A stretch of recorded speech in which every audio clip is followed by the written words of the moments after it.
Assalamualaikum warahmatullahi wabarakatuh. Berjumpa kembali di channel Lentera Edukasi. Baiklah, apa kabar Bapak Ibu? Mudah-mudahan Bapak Ibu selalu diberikan kesehatan oleh Allah Subhanahu wa taala. Amin ya rabbal alamin. Kali ini kita akan berbagi informasi mengenai P3K. Evaluasi kinerja ribuan P3K paruh waktu dimulai, tetapi sudah ada yang diusulkan dipecat. Kira-kira kenapa ya Bapak Ibu ya? Baik, dikutip dari jpnn.com Mataram, para pegawai pemerintah dengan perjanjian kerja P3K paruh waktu atau P3K PW di lingkungan Pemkot Mataram, Provinsi Nusa Tenggara Barat (NTB) saat ini pasti merasa deg-degan. Pasalnya, Badan Kepegawaian dan Pengembangan Sumber Daya Manusia (BKPSDM) Kota Mataram mulai melakukan evaluasi kinerja terhadap 3.046 P3K paruh waktu. Nah, hasil evaluasi kinerja P3K paruh waktu akan dijadikan pertimbangan untuk memutuskan perlu tidaknya perpanjangan kontrak bagi mereka. Kepala Badan BKPSDM ya Kota Mataram, Taufik Priyono, mengatakan evaluasi tersebut juga sebagai bagian untuk mengukur kompetensi pegawai yang disesuaikan dengan jam kerja mereka. Kemudian P3K paruh waktu yang kinerjanya dan disiplinnya kurang terancam kontraknya tidak diperpanjang. Nah, mudah-mudahan hal ini tidak terjadi terhadap Bapak Ibu ya, karena instrumen-instrumen untuk evaluasi itu kan berdasarkan yang pertama capaian kinerjanya, kemudian absensinya dan sebagainya, dan diharapkan Bapak Ibu menyelesaikan semua tugas-tugas yang diberikan ya. Nah, dia mengatakan bentuk evaluasi yang dilakukan BKPSDM salah satunya dengan meminta rekap absensi. Nah, ini paling penting Bapak Ibu ya, absensi pada masing-masing organisasi perangkat daerah atau OPD.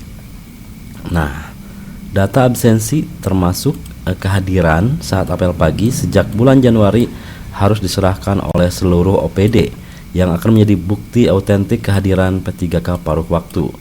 Hal itu bisa menjadi dasar pertimbangan untuk memperpanjang atau menghentikan kontrak P3K paruh waktu.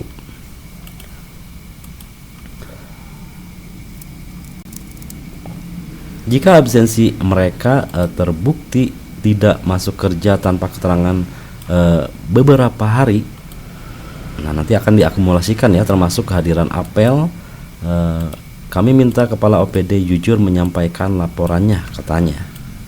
Nah, skema P3K paruh waktu sudah dimulai diterapkan pada tahun 2025 untuk mengakomodasi seluruh tenaga honorer di daerah.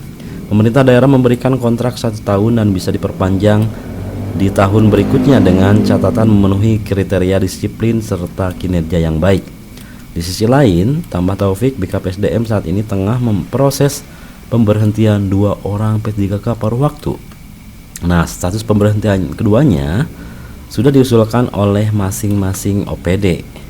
Kedua, P3K paruh waktu yang kami proses pemberhentiannya karena mengundurkan diri bulan lalu, katanya. Nah, berdasarkan informasi 2 orang P3K paruh waktu yang mengundurkan diri karena diterima bekerja di tempat lain. Untuk itu, usulan pemberhentiannya langsung diproses oleh BKPSDM melalui sistem. Nah, skemanya hampir sama ya Bapak Ibu. Evaluasinya mungkin berlaku di beberapa daerah yang lainnya, jadi tidak jauh berbeda antara absensi atau presensi kehadiran itu sangat penting, kemudian capaian kinerjanya dan membuat SKP ya.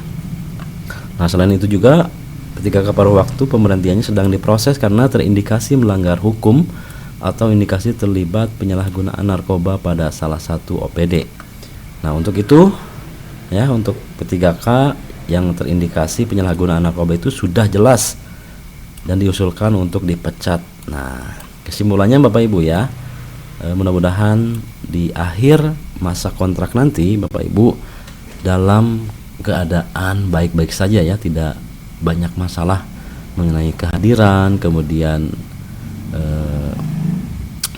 hal-hal yang bersifat sosial ya, atau dengan rekan kerja tidak ada bermasalah, tidak ada konflik. Kemudian moral yang dijaga tentunya sebagai ASN. Mudah-mudahan Bapak Ibu selalu diberikan kelancaran dalam tugas-tugasnya. Sekian, assalamualaikum warahmatullahi wabarakatuh.